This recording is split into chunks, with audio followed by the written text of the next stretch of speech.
9 জিলহজ মানে কোরবানির আগের দিন ওই একটা রোজা আল্লাহ নবী সাল্লাল্লাহু আলাইহি ওয়াসাল্লাম, আমি বলছি এটার আলাদা ফজিলত আছে।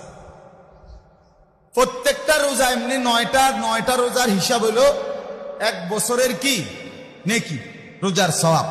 কিন্তু শুধু 9 তারিখের রোজা যেটা আরাফার রোজা, আল্লাহ নবী সাল্লাল্লাহু আলাইহি ওয়াসাল্লাম বলেন, একেবারে মুসলিম শরীফের হাদিস, নবীজি বলেন, সিয়ামু ইয়াউমি আরাফা আহতাসিবু আলাল্লাহ আন ইউকাফিরা আস-সানাতা আল্লাতী ক্বাবলাহু ওয়াস-সানাতা আল্লাতী বা'দাহু।